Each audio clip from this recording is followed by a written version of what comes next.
Ista'idzu billah minal ain. Berlindunglah kalian kepada Allah dari penyakit ain. Jelas kan? Ista'idzu billah minal ain. Berlindunglah kalian kepada Allah dari penyakit ain. Ini perintah ya, perintah Nabi. Kita diperintahkan berlindung kepada Allah dari penyakit ain. Dan kita diperintahkan berlindung kepada Allah dari semua penyakit. Tapi dalam ain ini dikhususkan, ista'idzu billah minal ain. Berlindunglah kalian kepada Allah dari penyakit ain.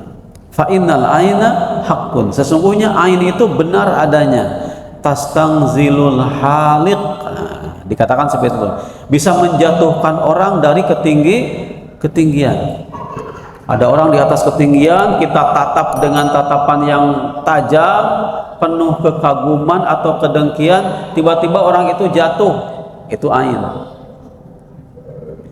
Kita lagi naik motor atau mobil, tiba-tiba dari belakang ada yang nyalip, sampai kita rewas, istilahnya teh terkejut ya. Kita tatap dengan tatapan kebencian, awas ya. Tiba-tiba yang nyalip tadi terperosok ke solokan. Itu ain namanya ya. Bisa kesolokan, bisa tabrakan, bisa nabrak orang, bisa jatuh sendiri. Itu namanya ain. Ya, tatapan mata yang disertai kekaguman atau disertai hasud, kedengkian, atau keburukan. Ya. Dikatakan juga dalam hadis yang lain, sesungguhnya ain itu bisa membuat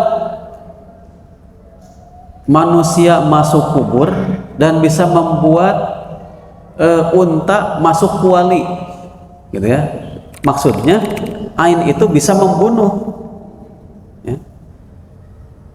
Ain itu bisa mematikan. Ini kata Nabi seperti itu.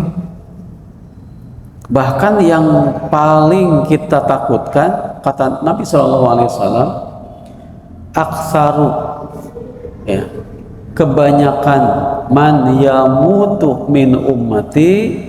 Nah, ini kebanyakan, mayoritas ya, orang yang meninggal dari umatku ya, ba'da qada'illah, setelah adanya takdir Allah, adalah bil ain, adalah dengan ain. Jadi mayoritas umat Nabi Muhammad meninggal itu disebabkan ain, selain karena takdir Allah. Namanya ajal, kematian itu sudah takdir, tapi perantaranya bisa karena ain. Jadi ain itu bisa mematikan. Mungkin ada yang pernah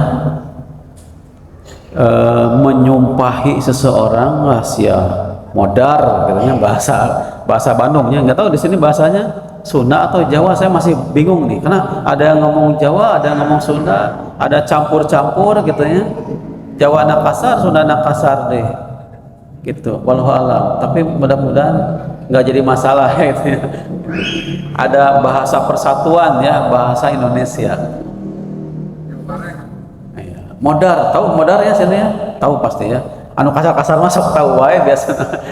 Kalau yang halus suka susah gitu.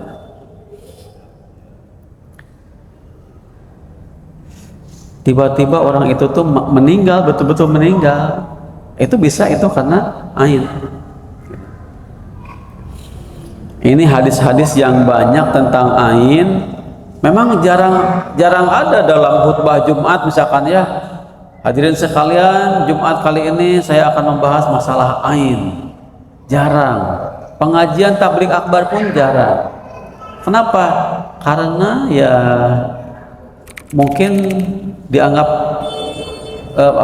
kurang diperlukan gitu ya. Atau memang kadang-kadang para asatid itu tidak mau membahas ain, sihir, gangguan jin, bukan karena tidak tahu ya. Cuman ketika membahas masalah-masalah ini suka datang ke rumahnya yang minta diruqyah. Nah, jadi sementara kadang setiap menjelaskan itu tidak setiap yang menjelaskan masalah gangguan jin bisa meruqyah ya. Diminta meruqyah, diminta macam-macam lah gitu ya. Nah, jadi takut, khawatir. Makanya para peruqyah yang bisa meruqyah ini yang harus bisa menjelaskan supaya ada pencerahan dan masukan buat umat.